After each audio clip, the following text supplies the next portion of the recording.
রুমের দিকে, সেখানে কোথাও নেই। তাই ইরা বুকে সাহস নিয়ে এগিয়ে যায় মাইমুনা শিকদারের রুমের দিকে।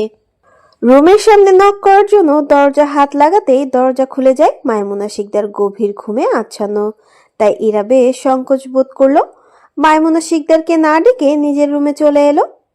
ইয়ান রোশনের বডিগার্ডগুলো এসে খবর পৌঁছে দিয়ে যায় শিকদার বাড়ি সম্পর্কে। আজকাল বেশ নজরে রাখেন ইয়ান রোশনের লোকগুলো। তারা জানালো আজকে শিকদার মহল পুরো খালি, বাড়ির সব ছেলেরা গিয়েছে রাজনীতিতে। আজকে বড় সমাবেশের আয়োজন করা হয়েছে। এবার প্রাইম মিনিস্টার পদপ্রার্থী নির্বাচনে হয়ে অংশগ্রহণ করবেন আদিল শিকদার, যেখানে আদিলের বাবা স্বয়ং আশরাফ শিকদার স্বরাষ্ট্রমন্ত্রী পদতুলিতে আছে। সেখানে আদিল শিকদারকে আর পেছনে ফিরে তাকাতে হবে না। কয়েকজন বডিগার্ডদের মধ্যে একজন বলল, স্যার, আপনি চাইলে আমাদের ভাবিকে আজকে তুলে আনতে পারেন। পুরো শিকদার মহল ফাঁকা, আজকে শিকদার মহলে অ্যাটাক করার সঠিক সময়। ইয়ান রোশন বসে আছে, ফল কাটছে আর খাচ্ছে। সবার বলা প্রত্যেকটা কথা মনোযোগ সহকারে শুনলো, কোনো প্রতিক্রিয়া দেখালো না। বডিগার্ডের মধ্যে একজন তার ছেলের হাসি হেসে বলল তার পাশে থাকা সেই বডিগার্ডকে, যে এই মুহূর্তে ইরাকে ভাবি ডাকলো। কেন? ভাই তো এখনোই বিয়ে করে নাই ওই মেয়েরে। তাছাড়া ওই মেয়ে তো বিবাহিত। ভাই কেন ওই মেয়েরে বিয়ে করব? ছেলেটার কথা বলতে দেরি, কিন্তু রোশনের ছেলেটার বুকে ছুরি চালাতে দেরি হলো না। রোশনের সামনে দাঁড়িয়ে কিনা তার ভালোবাসার মানুষের নামে বাজে কথা বলছে। যত সব হারামির বাচ্চা, ওর এমন জায়গায় নিয়ে ফেলবি আর এত ছোট ছোট টুকরো করবি যেন কুত্তা শিয়ালের খাইয়ে অসুবিধা না হয়। কোম্পানির সমস্ত প্রজেক্ট ডিল ওকে। আদিল নিজের অফিস রুমে গিয়ে একটু বসলো রেস্ট নিতে। এর মাঝেই কল করলো আশরাফ শিকদারের। আগের ও বেশ কয়েকবার কল করেছিল, তখন আদিল মিটিংয়ে ব্যস্ত ছিল বলে কল কেটে দিয়েছিল, কিন্তু এখন ফ্রি আছে তাই কলটা রিসিভ করলো। হ্যাঁ ড্যাড, বলো। আশরাফ শিকদার গম্ভীর গলায় বললেন, আর কত টাইম ওয়েস্ট করবে? কুইক তাড়াতাড়ি চলে আসো। ওকে। দ্রুত গাড়ি নিয়ে বেরিয়ে গেল। আজকে সাজিদের বাড়িতে যাওয়ার কারণে কয়েকটা ক্লাস মিস হয়ে গেছে জুথির। সাজিদদের বাড়িতে থেকে আসার পর একদম ভালো লাগলো না বলে কলেজ থেকে চলে এসেছে। ফাঁকা শুনশান নিরিবিলি রাস্তার একপাশে ঘেঁষে হেঁটে চলেছে। জুথির বেশ মন খারাপ করছে। কলেজে আর একা একা আসতেও ভালো লাগে না। ইরা কবে আসবে কলেজে জুথি জানে না। ইরার কাছে ফোন না থাকায় যোগাযোগও করা যাচ্ছে না। তাছাড়া একটা মানুষের প্রতি খুব বেশি ভালো লাগা কাজ করতে শুরু করেছিল, সেও কিনা মনটা ভেঙে দিল। সে বিবাহিত, কিন্তু আগে জানায়নি, আমাকে ঠকালো। কালকে রাতে রাগে অভিমানে ঈশানের নাম্বারটা ব্লক করে ফোনটাও বন্ধ করে রেখেছে জুথি। আশরাফ শিকদারের পাশে আদিব প্রিয়াস বসে আছে, সাথে ছোটখাটো মেম্বার চেয়ারম্যান মন্ত্রীও আছে। ভাষণ দিচ্ছেন, সামনে নির্বাচন, যেভাবেই হোক জনগণকে হাতে রাখতে হবে। এক এক করে সবাই ভাষণ দিলেন। জনগণের উৎসাহ দেখে মনে হচ্ছে জয়লাভ করার সম্ভাবনাটাই বেশি। স্বয়ং আশরাফ শিকদার ভাষণ দিচ্ছেন, তাকে সবার করা তালিতে উৎসাহ দিচ্ছেন। আশরাফ শিকদারের রাজনৈতিক জীবন অনেক বছর ধরেই, তিনি সবার কাছে বেশ পরিচিত এবং সম্মানের। আশরাফ শিকদারের ভাষণ শেষ হতে না হতেই আদিল মঞ্চে হাজির হলো। আদিলকে আশরাফ শিকদার নিজের ছেলে বলে পরিচয় করিয়ে দিলেন। সবাই উৎসাহ নিয়ে আদিলকে স্বাগতম জানালো। আদিল মঞ্চে উঠে সব জনগণের উদ্দেশ্যেই বলল, আসসালামু আলাইকুম আপনাদের সবাইকে। আপনাদের দোয়া এবং ভালোবাসা নিয়ে আমিও এই রাজনৈতিক জীবনে পদার্পণ করতে যাচ্ছি। আমার ড্যাডকে সবাই অনেক ভালোবেসেছেন, পাশে থেকেছেন।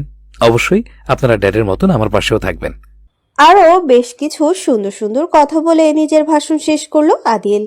সবাই করতালিতে কথাগুলোকে উপভোগ করলো। ভাষণ শেষ করে সবাই গিয়ে বসলো একসাথে। আশরাফ শিকদার আদিলকে উদ্দেশ্য করেই বলল, সাব্বাস মাইসান, তুমি তো আমার থেকেও সেরা ভাষণ দিলা। Thank you dad.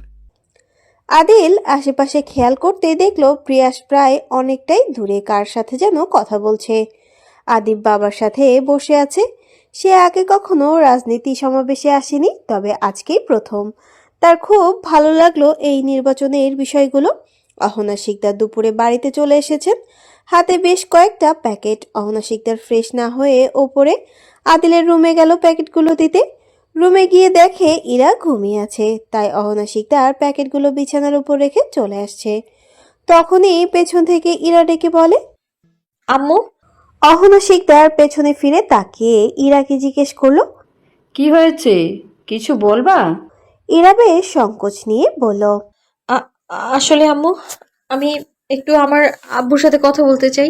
Ahana Sikdar বুঝতে পারেন ইরার কাছে হয়তো কোনো পার্সোনাল ফোন নেই বাড়িতে কথা বলার জন্য, তাই অহনা শিকদার নিজের ফোনটা ইরার দিকে দিয়ে বলল, কথা শেষ করে শাওয়ার নিয়ে নিচে খেতে আসো, আমি অপেক্ষা করছি। ঠিক আছে আম্মু। ইরা ফোনটা হাতে পাওয়ার সাথে সাথে কল করলো নিজের বাবার নাম্বারে। ফোনটা কয়েকবার রিং হওয়ার পর কলটা রিসিভ করলো সালমা চৌধুরী। অচেনা নাম্বার দেখে সালমা চৌধুরী কথা বললেন না, বরং কলটা রিসিভ করে স্পিকার অন করে আজাদ চৌধুরীর কাছে দেবে, তখনই ভেসে আসে তাদের পরিচিত কণ্ঠের আয়োজন। ইরা ওপাশ থেকে বলছে, আম্মু, আমি ইরা, শুনতে পাচ্ছো? সালমা চৌধুরী মেয়ের শব্দ পেয়ে অঝরে কাঁদতে শুরু করেন। মাকে শান্ত করার জন্য ইরা বলল, আমি ঠিক আছি আম্মু, ভালো আছি আম্মু। সালমা চৌধুরী কিছুটা শান্ত হয়ে জিজ্ঞাসা করলো, কোথায় আছো তুমি? ফোন কোথায় পেলে? ইরা ঘটে যাওয়া সবকিছু বেশ সময় নিয়ে শান্তভাবে বুঝিয়ে বলল সালমা চৌধুরীকে। এতক্ষণে সালমা চৌধুরীর কান্নার শব্দ পেয়ে আজাদ চৌধুরীও পাশে এসে দাঁড়িয়েছেন। বেশ সময় নিয়ে ইরার সাথে আজাদ চৌধুরী এবং সালমা চৌধুরী কথা বলেন। বিকালের দিকে ইরা সবার সাথে বসে আছে। বাড়িতে ছেলে মানুষ কেউ নেই। অহনা শিকদার কোম্পানির কাজ করছে, তিনি সবসময় চুপচাপ থাকেন, তবে মাইমুনা শিকদার হাসি খুশি থাকেন সবসময়। কলি কলেজ থেকে এসে ফ্রেশ হয়ে নিচে গিয়ে ইরার পাশে বসলো। দুজন বসে বসে আলাপ করতে শুরু করেছে। আশরাফ শিকদার, আদিস শিকদার সহ আদিল, আদি, প্রিয়াস সবাই বাড়িতে ফিরল বেশ ক্লান্ত হয়ে। সবাই নিচে ড্রয়িং রুমে এসে বসলেও আদিল বসলো না। ইরার এক হাত ধরে শক্ত করে আদিলের সাথে করে উপরে নিজের রুমে নিয়ে গেল। এর মধ্যে ইরা বেশ কয়েকটা বার হাত ছাড়ানোর চেষ্টা করতে লাগলো আর বলল, অসভ্য লোক, বাজে লোক, ছাড়ুন, সবাই দেখছে, ছাড়ুন আমায়। আদিলের কোনো প্রতিক্রিয়া দেখালো না, বরং নিজের মতন করে টেনে নিয়ে আসলো রুমে। আশরাফ শিকদার সহ বড়রা সবাই বেশ লজ্জা পেয়ে গেল আদিলের এমন কাণ্ডে, যা সবার জন্য অপ্রত্যাশিত ছিল। সবাই লজ্জা পেলেই বা আদিলের এসব কিছু ধার ধারে না। আদিল রুমের ভেতরে গিয়ে ছেড়ে দিল ইরার হাত। ইরা বেশ রেগে হকচকিয়ে গিয়ে বলল, বাজে লোক, আমাকে এইভাবে রুমে কেন নিয়ে আসেন? সবাই কি মনে করলো? আদিলের শান্ত গলার উত্তর, আমার বউকে আমি নিয়ে এসেছি, তাতে কে কি মনে করলো, আই ডোন্ট কেয়ার। আদিল এগিয়ে গেল ইরার দিকে। আদিলকে এগোতে দেখে ইরা পেছোতে লাগলো। পেছনে পেছোতে ইরা একটা সময় গিয়ে ঠেকলো দেওয়ালে। আদিলকে এত কাছে আসতে দেখে ইরা চোখ মুখ চেয়ে বন্ধ করে নিল। আদিল আলতো করে হেসে ঠোঁটে ঠোঁটে কামড়ে ধরলো। বউ, বউ, তাকাও আমার দিকে। ইরা পিট পিট করে তাকায় আদিলের দিকে। আদিল ইরাকে উদ্দেশ্য করেই বলল, বউয়ের দায়িত্ব এবং কর্তব্য পালন করতে শেখো। মানে? আমার শার্টের বোতামগুলোকে খুলে দাও। পারবো না। বলে ইরা এক ধাক্কা দিয়ে আদিলকে বেশ দূরে সরিয়ে দিল। আদিল ইরাকে আর একটু রাগানোর জন্য বলল, রাতের জন্য রেডি থাকো বউ, আমি কিন্তু আজকে বাসরটা করবই। ইরা মুখ বেঁকিয়ে চলে যেতে চাইলে আদিল আবারও বলল, ছোট বলে কিন্তু ছাড়টা তুমি পাবে না বউ। আদিল গিয়ে ফ্রেশ হয়ে নিল। তারপর নিজের কোম্পানির কিছু কাজ শেষ করে নিচে খাওয়ার টেবিলে গিয়ে বসলো। এতক্ষণ ইরা কলির রুমে ছিল। কলি আর ইরাও নিচে আসতেই খাওয়ার টেবিলে ইরা কলির পাশে বসতে চাইলে আদিলের এক ধমক দিয়ে বলল, এই বেবি ডল, আমার পাশে বসো। আদিলের এমন অদ্ভুত ডাকে সবাই ঘুরে তাকালো আদিলের দিকে। ইরা বেশ লজ্জা পেয়ে গেল। আজকাল কি করছে আদিল? আজকের খবর আছে এই লোকের। ইরা আদিলের দিকে রাগি রাগি মুখ নিয়ে তাকালো। অহনা শিকদার ইরার রাগের কারণটা বুঝতে পেরে ইরাকে শান্ত করার জন্যই বলল, তুমি ওখানেই বসো, আদিলের পাশে। এক এক করে সবাই খাওয়া শেষ করে নিজেদের রুমে চলে যায়। সাথে ইরা ও আদিলও বিছানার এক পাশে শুয়ে আছে। আদিল, সে তো আজকে কোনোভাবেই রুমের বাইরে যাবে না। যদি কোনো ড্রেস চেঞ্জ করার প্রয়োজন হয় তবে রুমেই করবে, তার সামনে। আজকে এই মেয়ের কোনো এক্সকিউজ শুনতে রাজি নই আমি। ইরা বিছানার এক পাশে গুটিসুটি মেরে বসে আছে। কি হবে আজকে? কোনো প্ল্যান আসতেছে না মাথায়। কি হবে তাহলে? কি আজকে কি সত্যি সত্যি? মনে আসতেই আস্তাগফিরুল্লাহ পড়ে নেয় বেশ কয়েকবার। অতিরিক্ত টেনশনে হুট করে ভীষণ হেঁচকে উঠে যায় ইরার। পানি পানি করতেই আদিল বিছানা থেকে উঠে ওয়াশরুমের দিকে এগিয়ে যায় পানি আনতে। যেখানে পানি আনার জন্য যাবে নিচে ড্রয়িং রুমে, সেখানে কিনা যাচ্ছে ওয়াশরুমে। আদিল আজকে কোনোভাবেই রুমের বাইরে যাবে না, মানে যাবেই না। বাসর করবে মানে করবে। আদিলকে ওয়াশরুমে ঢুকতে দেখে ইরা এক দৌড়ে গিয়ে ওয়াশরুমের দরজা আটকে দেয় বাইরে থেকে। ইরা বেশ শব্দ করে হাসে, আদিলকে আরো বেশি করে রাগানোর জন্য বলে, কি হলো শিকদার সাহেব, বাসরটা করবেন না? আপনি আজকে শুধু মশার কামড় নয়, বরং সাথে করে বোনাস হিসেবে ওয়াশরুমের বাজে গন্ধও পাবেন। আদিল ভেতর থেকে বারবার ডাকছে ইরাকে। ইরা কোনো হেলদোল নেই, সে বিছানার এক পাশে গিয়ে শুয়ে পড়ল। আদিল ওয়াশরুমের দরজার সামনে গিয়ে বেশি বেশি লাথি আর চিৎকার করে ডাকতে শুরু করলো ইরাকে। ইরা বেশ কিছুটা ঘাবড়ে গেল আদিলের এত ডাকাডাকিতে। এত রাতে এইভাবে চিৎকার চেঁচামেচি করে ডাকলে সবাই তাকে ভুল বুঝবে। আর আদিল যদি একবার বের হতে পারে তাহলে আজকে রাতে 12টা বাজিয়ে দেবে। এরা বিছানা থেকে উঠে এগিয়ে গেল ওয়াশরুমের দিকে। দরজার বাইরে দাঁড়িয়ে আদিলকে উদ্দেশ্য করেই বলল, যদি আরেকবার এমন করে চেঁচামেচি করেন তাহলে 7 দিন এই ওয়াশরুমের ভেতরে থাকার জন্য প্রস্তুতি নিন আপনি। ইরার কথায় আদিল চুপসে গেল। সে চেনে ইরাকে, তার সাহস আর রাগ সম্পর্কে বেশ ধারণা আছে আদিলের। তবে এতটা সাহসী সেটা বুঝতে পারেনি। আদিল মুখটাকে গোমরা করেই বলল, তুমি একমাত্র মেয়ে যে কিনা বাসর করার ভয়ে স্বামীকে ওয়াশরুমে রেখেছ। তোমার তো কোনো তুলনাই হয় না। বাহ, কি কপাল আমার। ইরা হি হি করে হাসতে শুরু করলো। মানুষ বলে বিয়ের পর নাকি বাঘও বিড়াল হয়ে যায়, তার প্রমাণ আজ নিজের চোখে দেখে নিল। ইরাকে এমন ভাবে হাসতে দেখে আদিল রাগে ফুঁসতে ফুঁসতে বলতে লাগলো, আর তোমাকে বাচ্চা মেয়ে ভাবাটাই ছিল আমার জীবনের সব থেকে বড় ভুল। এখনো সময় আছে, খুলে দাও, নয়তো পায়ে ধরে মাপ চাইলেও ক্ষমা পাবে না। ইরা মুখ বাঁকিয়ে বলল, কে ক্ষমা চাইবে আপনার কাছে? আমার দিন এতটাও খারাপ আসেনি যে আপনার কাছে ক্ষমা চাইতে হবে আমায়। আপনার সম্পর্কে আপনার আমার সম্পর্কে তেমন কোনো ধারণাই নেই শিকদার সাহেব। এবার থেকে নিজের বউয়ের সম্পর্কে একটু ধারণা রাখেন। আদিল গম্ভীর গলায় বলল, ঠিক আছে, সব ধারণাই রাখবো। আজকের জন্য একটু মায়া করো আর দরজাটা খোলো। আমাকে একটু বাসর করার সুযোগ করে দাও প্লিজ, জান বাচ্চা। চুপচাপ শুয়ে থাকুন, হয়তো ওয়াশরুমের এসিটাও বন্ধ করে দিবে। আদিল কাঁদো কাঁদো গলায় বলল, সত্যি এইখানেই থাকবো বউ? হ্যাঁ। আদিল শান্ত গলায় বলল, একটু দয়া মায়া করো বউ। ওসব ফালতু জিনিস আমার ডিকশনারিতে নেই তো শিকদার সাহেব। চুপচাপ ঘুমাবেন নাকি এসিটা অফ করে দেব? নাটক বাজ একটা। আমাকে ড্যাডকে ডাকো। কেন? আমি আরেকটা বিয়ে করব। তোমাকে বিয়ে করে আমার জীবনটা শেষ। পান্তা ভাতের থেকেও খারাপ করে দিয়েছো আমার জীবনকে। আমি শাহবাগে চলে যাব, এমন বউ লাগবে না আমার। এই মেয়ে জাহান্নামী, স্বামীর মন বুঝতে শিখে নাই। নিজের মনটাকে নরম করে স্বামীর কাছে আসতে শেখো, এখনো সময় আছে। ইরা শব্দ করে হাসতে থাকে। আদিল কিছুটা অসহায় হয়ে বলে, বাসর বাসর ফিল পাচ্ছি জান, খোলো না। ইরা আর কথা বাড়ালো না, বিছানায় গিয়ে রুমের লাইট অফ করে শুয়ে পড়ল। আদিল বুঝতে পারলো ইরা শুয়ে পড়েছে, এখন আবার বেশি ডাকাডাকি করলে সত্যি সত্যি এসিটা বন্ধ করে দেবে। মা আছে দয়া, না আছে মায়া, অন্তত একটা বালিশ তো দিতে পারতো। এই মেয়ে ম্যানার্স বলতেও কিছু শিখেনি। আমার কুত্তা কপাল। হয় আল্লাহ, হয় বউকে কাছে এনে দাও, নয়তো নতুন বিয়ে করার সাহস দাও। প্রেয়াস রাতের খাবার শেষ করে বাগানের একপাশে দাঁড়িয়ে সিগারেট খাচ্ছে। ঘড়ির কাঁটা রাত 10টার কাঁটায়। সিগারেট শেষ করে রুমে চলে যাবে, ঠিক তখনই গাড়ির শব্দ পেয়ে পেছনে তাকাতে দেখে এক অল্প বয়সী নারী সুটবুট পরে ভেতরের দিকে আসতেছে। প্রিয়াস মেয়েটিকে চেনে না, এর আগে কখনো দেখেনি। তবে তার মনে হলো এ যেন কোনো এক রাতপরীকে দেখছে। কি তার দৃষ্টি, তার হাসি, উজ্জ্বল মুখ। অফস, হায় আল্লাহ, একই নারী নাকি পরি? প্রিয়াস চোখের পলক ফেলছে না। মেয়েটি আস্তে আস্তে বাড়ির দিকে এগোতে থাকে, আর প্রিয়াসের কাছে সবটা স্বপ্নের মতন লাগতে থাকে। কিছু সেকেন্ডের ভেতর মেয়েটি চলে আসে রুমের ভেতরে। প্রিয়াস নিজের শক্ত ঢোক গিলে মেয়েটির দিকে এগিয়ে গিয়ে মেয়েটিকে উদ্দেশ্য করেই বলল, এই তুমি নারী নাকি রাত পরি? আয়রা অবাক হলো। না, এই ছেলেটাকে চেনে না, আগে কখনো দেখেছে, তবে মধ্যরাতে কি বলে এইসব পিনিক আছে নাকি। তাই আয়রা নিজের হাতে তুড়ি মেরে প্রিয়াসকে বলল। হ্যাঁ ইউ, আপনি কি পিনিকে আছেন? প্রিয়াসের শান্ত গলার উত্তর। এত সুন্দর রাত পরি দেখলে আমার মনে হয় কখনো আমার পিনিক এর প্রয়োজন পড়বে না। আয়রার খুব একটা খারাপ লাগলো না।